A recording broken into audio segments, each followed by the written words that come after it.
오늘 우리에게 주신 하나님의 말씀은 여호수아 10장 8절에서 14절까지 말씀입니다. 여호수아 10장 8절에서 14절 말씀입니다. 구약 334쪽이며 한 절씩 교독하도록 하겠습니다. 그때 여호와께서 여호수아에게 이르시되 그들을 두려워하지 말라. 내가 그들을 내 손에 넘겨 주었으니 그들 중에서 한 사람도 너를 당할 자가 없으리라 하신지라.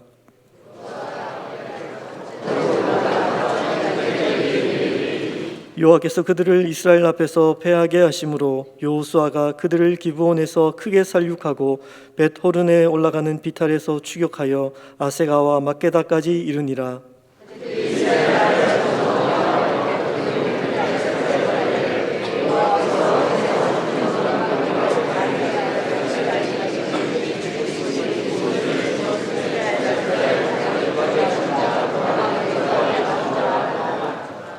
여호와께서 아모리 사람을 이스라엘 자손에게 넘겨주시던 날에 여호수아가 여호와께 아뢰어 이스라엘의 목전에서 이르되 태양아 너는 기브온 위에 머무르라. 달아 너도 아얄론 골짜기에서 그리할지어다 하매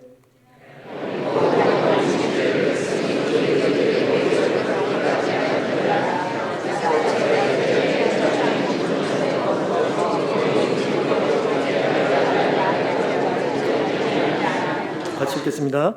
여호와께서 사람의 목소리를 들으신 이 같은 날은 전에도 없었고 후에도 없었나니 이는 여호와께서 이스라엘을 위하여 싸우셨음이니라. 아멘. 예수님께서 변화산에서 딱 두 사람과 이야기를 했습니다. 한쪽에는 모세, 그리고 한쪽에는 엘리야였습니다. 저는 개인적인 견해입니다만 구약에서 두 사람, 아니 세 사람을 뽑아보아라 그러면은 왕 중에선 다윗이라고 얘기할 것이었고요, 능력자 중에서는 엘리야라고 얘기하려고 했습니다.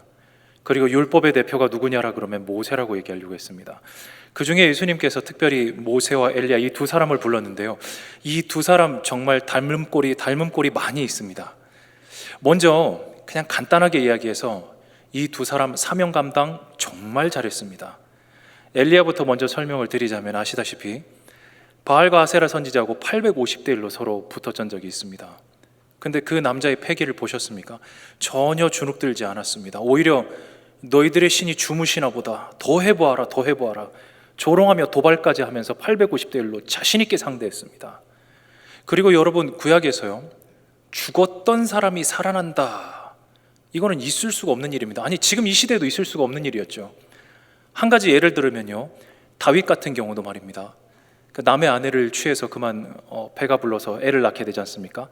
밧세바를 통해서 이제 애를 낳게 되는데 첫 애가 솔로몬이 아닙니다, 여러분. 첫 애는 하나님께서 여호와께서 치셔서 7일 동안 시름시름 앓다가 죽습니다. 근데 그 과정에서 다윗이 7일 동안 금식하며 울며 주님께 매달리며 여기 간구했다고 나와 있거든요. 근데 그렇게 7일이 흘러도 뭐 별 차도가 없습니다. 그 7일이 흐르는 동안에 너무 왕이 안쓰러우니까 옆에서 보좌하고 있던 이제 보좌진 중에서 그래도 최연장자, 나이가 있는 사람들이라고 성경이 기록하고 있거든요. 나이가 있는 사람들이 와서 왕을 말리려고 이렇게 들어올리려고 그러니까 왕이 이것을 받지 않았어요. 뿌리쳤습니다. 그렇게 7일이라는 시간이 흐르다가 결국 아이가 죽었죠. 그러니까 신하들이 두려운 거예요. 왕한테 죽었다는 말을 이거 어떻게 해야 될까? 왕이 억장이 무너질 텐데 이거 어떻게 해야 될까? 근데 다윗이 눈치로 딱 봤더니 혹시 아이가 죽었느냐? 라고 물었더니 그렇다고, 신하가 벌벌 떨면서 그렇다라고 얘기하니까 다윗이 갑자기 태도가 돌변하더니요, 얼굴에 기름 바르고 요즘 말로 치면은 세수하고 옷도 갈아입고 의관정제 다 한 다음에 신하들 불러다가 한상 차려오라 그래가지고 맛있게 잡수셨거든요. 그 사람이 갑자기 아이가 죽었다는 소식을 듣고 막 꺼이꺼이 대성통곡을 하고 난리가 날 줄 알았더니 사람 깔끔하게 쫙 차려입더니 밥 가져오라 그래서 식사를 하시니까 신하들이 너무 어이가 없어가지고 아니 왕이시여 어쩌면 그렇습니까? 라고 물어봤더니 그때 다윗이 했던 대답이 이것입니다. 이르되 아이가 살아있을 때 내가 금식하고 운 것은 혹시 여호와께서 나를 불쌍히 여기사 아이를 살려주실지 누가 알까 생각함이거니와 지금은 죽었으니 내가 어찌 금식하랴? 내가 다시 돌아오게 할 수 있느냐?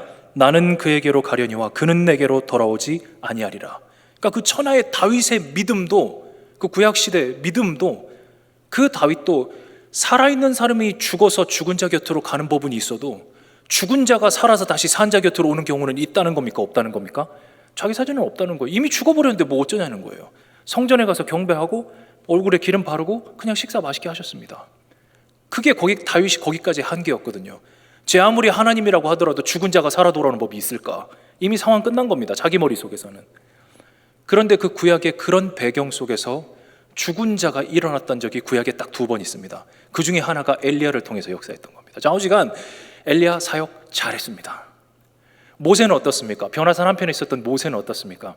그 이스라엘 백성들이 모세가 하나님 앞에 응답을 받고 있는 동안에 밑에서 타락해서 막 금송아지를 만들어서 섬기고 있을 때 막 하나님도 화가 머리끝까지 나셨었습니다. 그때 주님께서 이 이스라엘 백성들을 출애굽기 32장 9절 10절에 이렇게 얘기하셨습니다. 여호와께서 또 모세에게 이르시되 내가 이 백성을 보니 목이 뻣뻣한 백성이로다. 그런즉 내가 하는 대로 두라.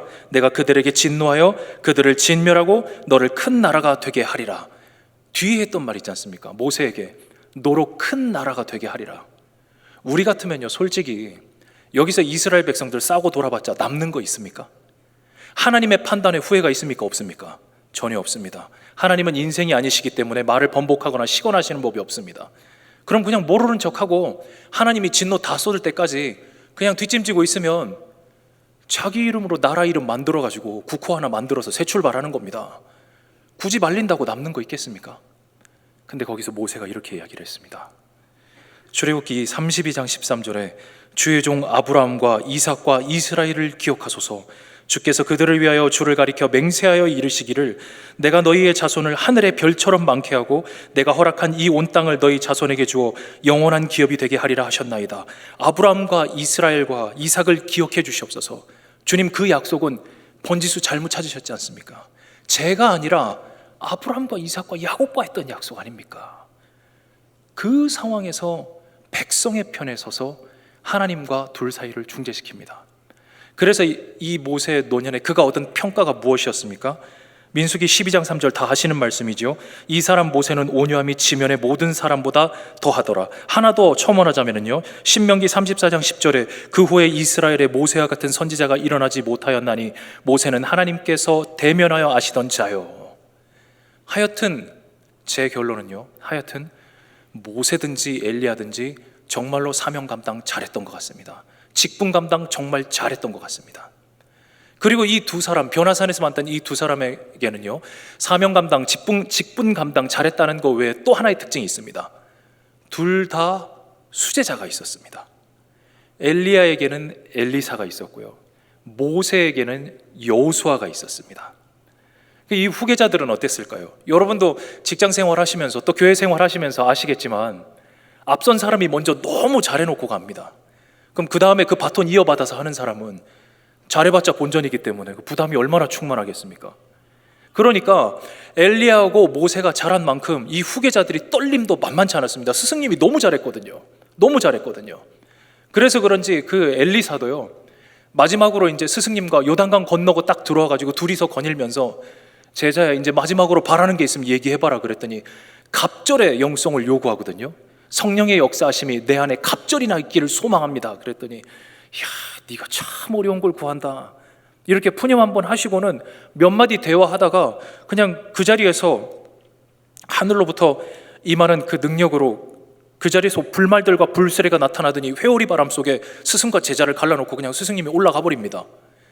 그러니 얼마나 허무해요. 엘리사가 인수인계가 끝난 거 같은 듯 아닌 듯 같은 듯 아닌 듯 하다가 갑자기 역사하심 속에 사라지니까 기적은 기적인데 이 땅에 남겨진 나는 어찌하리요.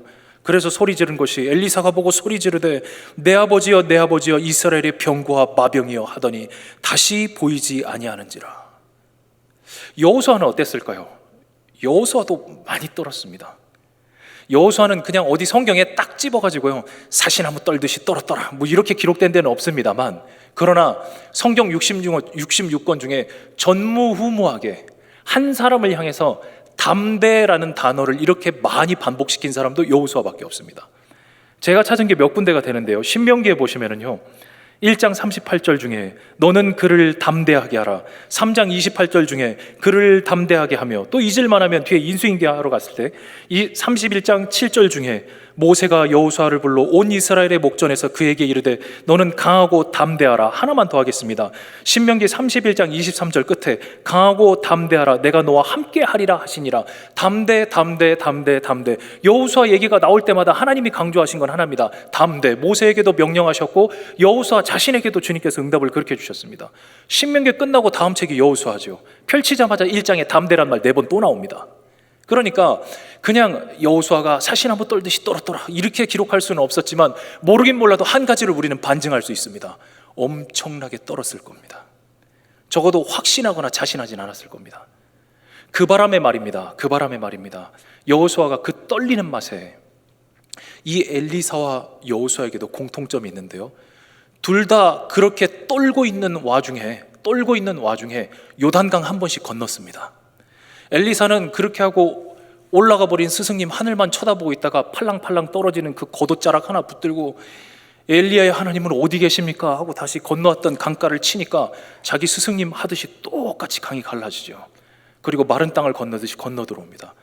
여호수아도 어떻게 할까 떨리는 가슴 가지고 어떻게 할까 하다가 앞에서 궤를 맨 제사장들이 들어갔더니 그대로 요단강이 열려서 약속의 땅으로 들어가지 않습니까? 그래서 여러분, 지나고 나서 생각해 보는 건데 사람은 참 떨릴 때가 제일 강한 것 같습니다.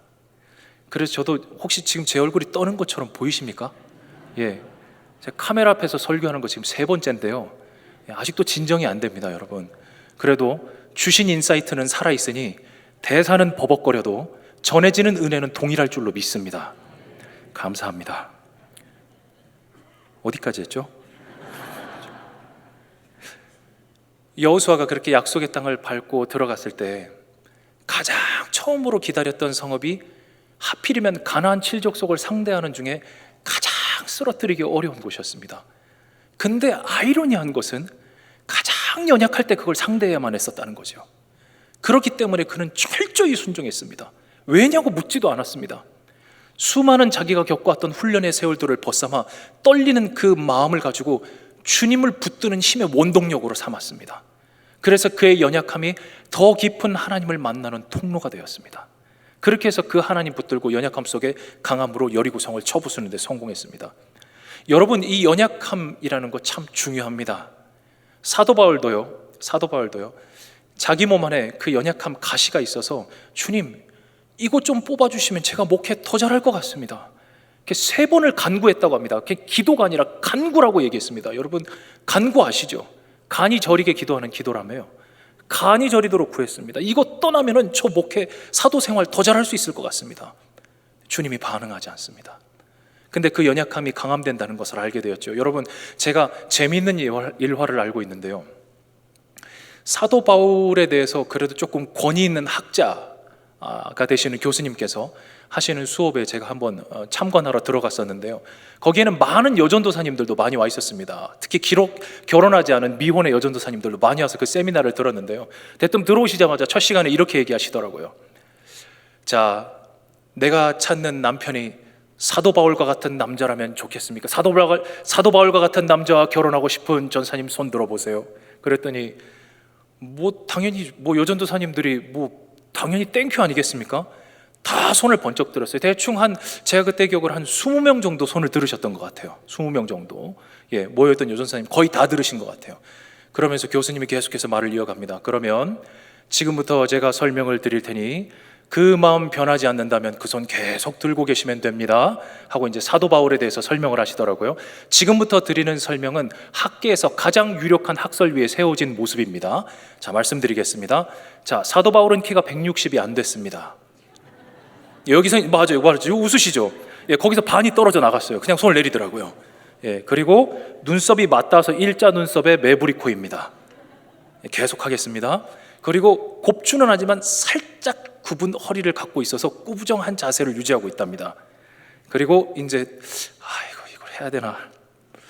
왜냐하면 된 것 같습니다. 대머리입니다. 이거 하니까 딱 한 여전도사님을 제외하고 손 다 내렸더랍니다. 왜 바울과 같은 남자 괜찮다며요? 그랬습니다, 바울이. 참 하나님 공평하시죠. 그리고 저는요, 저도 이제 음악 관련 학과를 나온 건 아닌데 음악을 되게 좋아합니다. 그리고 특별히 찬양 중에서 외국계 이제 작사 작곡 중에 매트 레드맨이라고 있습니다. 그 사람이 쏟아낸 곡들이 너무 은혜가 돼서요. 한국 해보라는 표정이신데 하여튼 많은 곡들이 있습니다, 여러분. 많은 곡들이 있습니다. 그래서 참 소리로만 먼저 이 사람을 존경하게 되었습니다. 얼굴은 모르겠어요. 소리로만 존경하고 있다가 제가 호주에서 사역할 기회가 있어서 어느 호주에서 사역을 하다가 이제 찬양 집회를 그분이 오신다 그래가지고 왔는데 앞에 딱 썼는데 동양 사람도 아니에요. 서양 사람이거든요. 저보다 키가 작으시더라고요. 그리고 배가 나왔고요. 저 키 170입니다. 네, 저보다 작으시더라고요. 서양 사람인데. 그리고 배가 이렇게 나와서 수더분하게 생겨가지고요. 그냥 이렇게 웃으면 얼굴이 이래요. 근데 저는 거기서 너무 은혜 받았습니다. 너무 은혜 받았습니다. 하나님 너무 공평하신 것 같고요. 하나님 너무 멋있었고요. 물론 레드맨도 멋있었습니다. 그래서 전 제 외모를 사랑합니다. 여하튼요, 여러분, 그런 연약함이 누구나 있습니다. 바울도 있었습니다. 근데 그 연약함을 당장에 떠내보낼 수 없었던 것은 여리고성이 왜 무너졌습니까? 라고 묻는 거하고 똑같다고 생각합니다. 그래서 그들이 하나님을 철저히 붙들므로 말미암아 여호수아를 앞세워서 첫 성읍은 공략하는 데 성공합니다.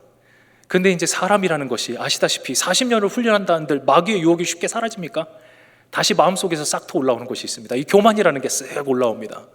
그렇게 해서 아이성 전투 때는 뜨거운 참패를 맞이합니다. 진멸하라고 했는데 아간이 얼마를 숨겼습니다. 그리고 주님의 명령 앞에 순종하고 주님과 기도하는 삶으로, 교제하는 삶으로 나아가야 되는데 어찌할 바를 주님께 묻지 않고 그냥 정탐해 보니까 적당히 3,000명이면 될 것 같습니다 했더니 좋다고 그렇게 하십시오 땅땅땅 해서 도전했다가 참패를 맛봤습니다. 다시 회개했습니다. 다시 전열을 가다듬고 주님 앞에 바로 서기로 결심했습니다. 진군했습니다. 그렇게 해서 아이성을 탈환했습니다. 자, 이제 본격적으로 오늘 나눌 이야기는 이제 시작인데요, 길진 않습니다. 이 두 성 전투로 인해서 가나안 7족속 중에 한 족속은 거의 괴멸 상태가 됩니다. 그래서 여호수아 9장에 넘어오면서 자연스럽게 6족속의 이름만 나오는데요, 이 6족속이 이제 긴급회의가 열렸습니다. 이대로 이스라엘의 진군을 놔둘 것이냐, 가장 어렵다는 성읍이 격파당했으니 이제 우리도 시간 문제 아니겠느냐, 뭉쳐야 된다. 6족속이 뭉치기로 합니다. 근데 뭉치기로 해놓고 이제 히위족속 출신의 기브온 주민들이 뒤로 가서 자기 민족을 등에 업고 배신하기로 합니다. 배신해서 이스라엘을 대하여 싸우려고 하지 않고 이스라엘 밑으로 들어가기 위해서 사신단을 꾸려서 서로 동맹을 맺기 위해 머리를 짜냅니다. 이제 어떻게 머리를 짜냈냐면요, 사신단을 이렇게 꾸몄습니다. 보았더니 헤어지고 찢어져서 기운 가죽 포도주 부대를 준비했고요, 낡아서 기운 신과 낡은 옷과 헤어진 전대와 마르고 곰팡난 떡, 이런 것들을 준비했습니다. 전부 다 눈을 자극하는 것들입니다. 여러분, 저는 그렇습니다. 이 믿음 생활을 하는 데 있어서 하나님께서 우리에게 주신 오감이라는 것이 있죠. 눈, 코, 입, 또 만질 수 있는 촉감까지 오감이라는 것을 주었습니다. 근데 이것이 사회생활을 하고 삶을 엮어 나가는 데는 참 중요합니다만은 신앙생활을 할 때만큼은 득이 된다기보다는 저는 독이 될 때가 더 많았던 것 같습니다. 특히 이 눈이라는 것, 제가 수요예배 때 한번 말씀 증거할 때 이 경상도 사투리 한번 얘기했던 것 같은데요, 반응이 생각보다 안 폭발적이어서 한 번만 더 하겠습니다. 경상도 사투리에 이런 말이 있습니다. 제가 경상도 사나이거든요. 아이들끼리 이제 적당히 이제 서로 재밌는 이야기 주고받다 보면 좀 뻥을 좀 섞어야 재밌지 않습니까? 근데 그 뻥이 너무 심하다 보면은 좀 아닐 때가 있지 않습니까? 그러면은 경상도 애들이 자기들끼리 이야기하다가 꼭 뒤에다가 나는 더 이상 여기다 손을 못 얹겠다, 난 네 편 아니야 라고 딱 돌아설 때 하는 말이 있습니다. 그 안 보이 하나, 이렇게 얘기합니다. 전혀 영어 듣는 것처럼 반응을 하시네요. 저는 고향에서 늘 듣고 컸는데 그게 무슨 말이냐면요, 안 보니 아냐 라는 말이에요. 반대로 얘기하면 뭐예요? 보면 나는 믿겠노라 이거예요. 그러나 우리 고린도후서 5장 7절은 이렇게 얘기했습니다. 이는 우리가 믿음으로 행하고 보는 것으로 행하지 아니함이로라. 근데 오늘 사신단이 꾸미고 온 건 다 눈을 자극하는 것들이거든요. 그리고 나아가서 이제 마음을 자극합니다. 멀리서 왔다고, 당신들의 소문을 듣고 멀리서 왔다고 동정심을 자극합니다. 여기 곰팡난 떡들 보시라고, 멀리서 왔으니 치근히 여겨달라고 동정심을 자극하고요. 그리고 멀리서부터 당신의 성호를 들었다고, 바산왕 옥과 그들에게 행했던 것들 어떻게 했는지를 다 그들의 성호를 들었다고 이제 그들의 자만심을 자극합니다. 방금 아이성 전투에서 그 교훈을 얻었을 텐데 똑같은 잘못을 또 만들어냅니다. 여기 이렇게 나와 있습니다. 여호수아 9장 14절과 15절에 무리가 그들의 양식을 취하고는 어떻게 할지를 여호와께 묻지 아니하고 여호수아가 곧 그들과 화친하여 그들을 살리리라는 조약을 맺고 회중 족장들이 그들에게 맹세하였더라. 목사님, 이거 사실 먼저 그쪽이 속인 거기 때문에 이거 그냥 무효시키고 파기해버리면 안 됩니까? 그때 당시에 구약은요, 각자 자기가 믿는 신들의 이름으로 맹세하는 것이 국룰이었습니다. 여러분, 혹시 국룰이 무슨 뜻인지 모르시는 분은 네이버 검색을 추천드리겠습니다. 그때 당시에는 각자 자기가 믿는 신의 이름을 성호를 걸고서 맹세를 했기 때문에 이걸 어기는 건 야훼 하나님 얼굴에 먹칠하는 겁니다. 이제 저질러졌습니다. 봤더니 기브온은 우리가 목숨을 걸고 진멸시키라고 명령받은 족속인데 이제는 목숨을 걸고 지켜줘야 되게 생긴 거죠. 그러니 저지르기는 우리가 저질러 놓고 이를 그르치면 욕은 하나님이 먹게 생긴 겁니다. 이제 이 소식이 이 가나안 연합군의 귀에 들어갑니다. 한 족속이 배반을 했지 않습니까? 나머지 5 족속이 이 소식을 듣고 이스라엘을 손보기 전에 기브온부터 먼저 혼내주자, 뭉치자, 여기로 쳐들어가자. 그렇게 해서 기브온을 대하여 항오를 펼칩니다. 이제 그 밤에 사신을 띄웁니다. 길갈에 진을 치고 있는 이스라엘 백성에게 보내서 빨리 동맹이니까 와서 당신의 종들을 도우소서. 그래서 그걸 보고 여호수아가 보니까 밤새 행군합니다. 여기 보니까 그 밤을 지났다고 돼 있더라고요. 길갈에서부터 기브온이 대진하고 있는 장소까지 밤새 행군을 합니다. 그가 밤에 행군을 하면서 무슨 생각을 했을까요, 여러분? 무슨 생각을 했을까요? 아이성 전투에서도 패배를 맛봤지 않습니까? 40년 동안 광야에서 그렇게 훈련도 해봤지 않습니까? 그리고 이제는 안 그러겠다고 방금 교훈을 얻었는데 또 똑같은 것에 또 걸려 넘어졌지 않습니까? 과연 밤새도록 행군한 군대 무슨 힘이 있을까요? 그리고 또 결정적으로 여호와 하나님께서 함께 할 것 같지 않은 이 불안한 마음, 과연 해가 떠서 우리가 그 장소에 만났을 때 5대1로 싸워야 되는데 과연 격파할 수 있을 것인가? 하나님이 이번에도 내 손을 들어주실 것인가? 아니면 혼날 것인가? 어떻게 될까? 어떻게 될까? 그 밤에 아마 지도자 잠 안 왔을 겁니다. 근데 거기에 대고 하나님께서 하신 말씀이 있습니다. 그게 오늘 본문 8절입니다. 한번 같이 읽어봤으면 좋겠습니다. 여호수아 10장 8절입니다. 우리 함께 읽으실까요? 시작. 그때 여호와께서 여호수아에게 이르시되 그들을 두려워하지 말라. 내가 그들을 네 손에 넘겨주었으니 그들 중에서 한 사람도 너를 당할 자 없으리라 하신지라. 아멘. 여호수아야, 가거라. 이기게 해주겠다. 다른 얘기는 하지 않으셨어요. 너 또 똑같은 잘못 이렇게 내가 얼마나 너를 더 가르쳐야 돼, 40년 동안. 그리고 방금 아이성 전투, 아무 말도 하지 않으셨습니다. 그냥 혹시라도 내 자녀가, 우리 부모님들은 그래요, 그죠? 자식을 훈계할 때 매를 두는 순간에도 혹여라도 매가 너무 세서 이 녀석이 기죽지는 않을까, 학교 가서 풀이 죽어서 공부를 망치지는 않을까, 호통을 하는 순간에도 그게 사랑이라는 거지 않습니까? 우리 하나님은 어떤 것 같습니까? 그 순간에 다른 말을 하지 않으셨습니다. 힘내라, 이기게 해줄 거다. 네가 이길 거다, 가라. 그렇게 하고 해가 떴습니다. 싸웠습니다. 진짜 이기거든요.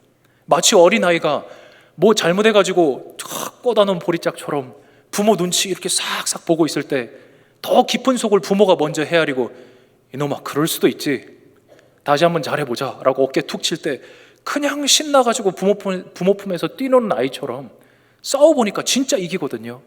근데 실제로는 여기 오늘 본문 11절에 이렇게 기록되어 있습니다. 그들이 이스라엘 앞에서 도망하여 베토른의 비탈에서 내려갈 때에 여호와께서 하늘에서 큰 우박덩이를 아세가에 이르기까지 내리심에 그들이 죽었으니 이스라엘 자손의 칼에 죽은 자보다 우박에 죽은 자가 더 많았더라. 밤새도록 행군해서 지쳐있는 군사가 때려눕힌 숫자보다, 당연하죠, 하나님께서 우박으로 죽인 숫자가 더 많았다고 합니다. 그러니까 이 승리를 작정하셨으니 그냥 떠서 억지로 승리를 먹여주신 거예요. 이기게 하려고 작정하신 거예요. 가부를 묻지 않고 돕기로 작정하신 거거든요. 그리고 이어지는 그 의미심장한 말은 이것입니다. 여호수아가 신이 나서 태양아 멈춰라, 달아 너도 아얄론 골짜기에 그리할지어다. 우리가 주일학교 때 한 번쯤은 이 설교 다 들어보셨을 겁니다. 태양이 멈추던 날, 달이 멈추던 날이 있었습니다. 그때가 바로 이 날입니다. 그러나 우리가 더 집중해야 될 것이 있습니다. 왜 달이 멈춰야만 했고 왜 태양이 중천에 떠서 떨어지지 아니했어야만 했는지. 주님이 뒤에 이렇게 얘기하셨습니다. 오늘 본문 14절에 여호와께서 사람의 목소리를 들으신 이 같은 날은 전에도 없었고 후에도 없었나니입니다. 후에도 없을 것입니다가 아니고 없었나니입니다. 그냥 완료형으로 썼습니다. 무슨 말입니까? 인류 역사상 인간의 기도를 하나님께서, 창조주께서 이만큼까지 들어주신 적은 앞으로 두 번 다시 일어나진 않을 거지만 한 번은 내 꼭 보여주리라. 달과 태양이 멈추던 날, 어떤 날입니까? 오늘 설교 제목입니다. 그토록 내가 너를 사랑한다고 외치고 싶었던 날입니다. 그게 우리 아버지 하나님의 마음이었습니다. 바로 이날에 달과 태양이 멈추고 이스라엘 백성이 승리하기까지 하나님이 강권적으로 손을 들어 이기게 해주셨습니다. 그리고 우리가 오늘 이 시대를 살아갈 때 에덴 동산에서 추방당한 이후로 우리 인류의 영원한 골칫거리, 사람의 힘으로는 천지가개벽해도 뛰어넘을 수 없는 문제, 죄의 문제, 그 문제를 당면하고 그 죄의 사슬에 묶여 있을 때에 그 밤에 길갈에서 그 밤에 군사를 이렇게 이동하던 여호수아의 모습이 마치 우리의 모습일 텐데, 이번에도 나는 또 실수했어요, 이번에는 나 부끄럽고 염치 없지만 하나님에게 또 도와달라고 하는 수밖에 없어요 라는 게 여호수아 장군의 입장이었을 텐데, 죄악 앞에선 우리의 입장이 그렇지 않지 않습니까? 죄의 문제는 사람이 손댈 수 있는 수준이 아닙니다. 막 그러고 있을 때 하염없이 그냥 부끄럽지만 이번에도 하나님이 도와주셔야만 합니다 라고, 내 능력 바뀝니다 라고 하염없이 주님만을 바라보는 것이 우리의 전부였을 때 그 아들을 우리에게 보내주셨다는 것입니다. 오늘 해와 달을 멈추셨던 그 하나님이 아들을 우리에게 십자가를 선물로 주셨다는 것입니다. 그렇기 때문에 그 십자가를 붙드는 자에게는 아무 공로 없이, 아무 대가 없이 그 믿음 하나만 가지고 그분의 나라의 백성이 될 수 있게 단번에 회복시켜 주셨다는 것입니다. 하나님께서 사랑한다고 그토록 외치고 싶던 날, 바로 십자가에서 그분의 사랑을 우리에게 확증하셨던 날입니다. 오늘 우리가 이 여호수아를 바라보며 우리도 함께 그분의 사랑 앞에 사랑으로 함께 화답하는 하루를 보냅시다. 우리가 그분에게 해줄 수 있는 것이 무엇이 있겠습니까? 우리도 오늘 여호수아가 저질렀던 실수를 또 저지르려 하지 말고 틈틈이 주님과 교제하면서, 기도하면서, 묻지 않았음이 그들의 잘못이라면 우리는 물으면서, 아무리 가벼워 보이는 문제일지라도 주님과 상의하면서, 일거수일투족을 가능하면 많은 것들을 주님과 나누면서, 그리고 말씀과 가까이 하며 주께서 오늘 나에게 원하신 뜻이 무엇일까? 주일학교 신앙처럼 간단합니다. 기도하며 말씀을 가까이 하는 삶, 그것이 우리가 살면서 그분의 이 사랑 앞에 똑같이 사랑으로 보답하는 최고의 방법인 줄로 믿습니다.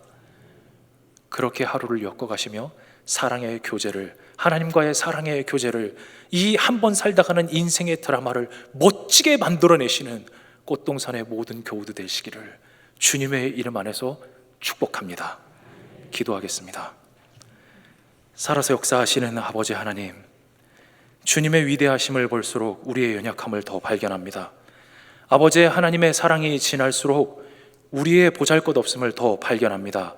그리고 오늘도 우리가 손을 들고 주를 바라보며 오늘 또 주님의 도움이 필요하다고 말합니다.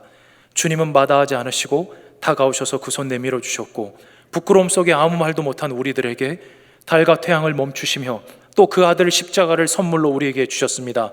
감사합니다. 찬양합니다. 이 손을 꼭 잡고 영원토록 주님을 영화롭게 하는 삶을 살다 가게 하여 주옵소서. 또 자손들에게도 믿음의 조상으로 기억되게 하여 주사, 한평생에 내 어머니가, 내 아버지가 그 하나님과 그렇게 사랑하다 가셨지라고 할 수 있는 믿음의 조상, 하나님과 사랑을 나누는 조상들 다 될 수 있도록 주여 복내려 주시옵소서. 온전한 찬양과 기도와 말씀을 주께 올려드리며 살아계신 예수 그리스도 이름으로 기도드렸습니다. 아멘.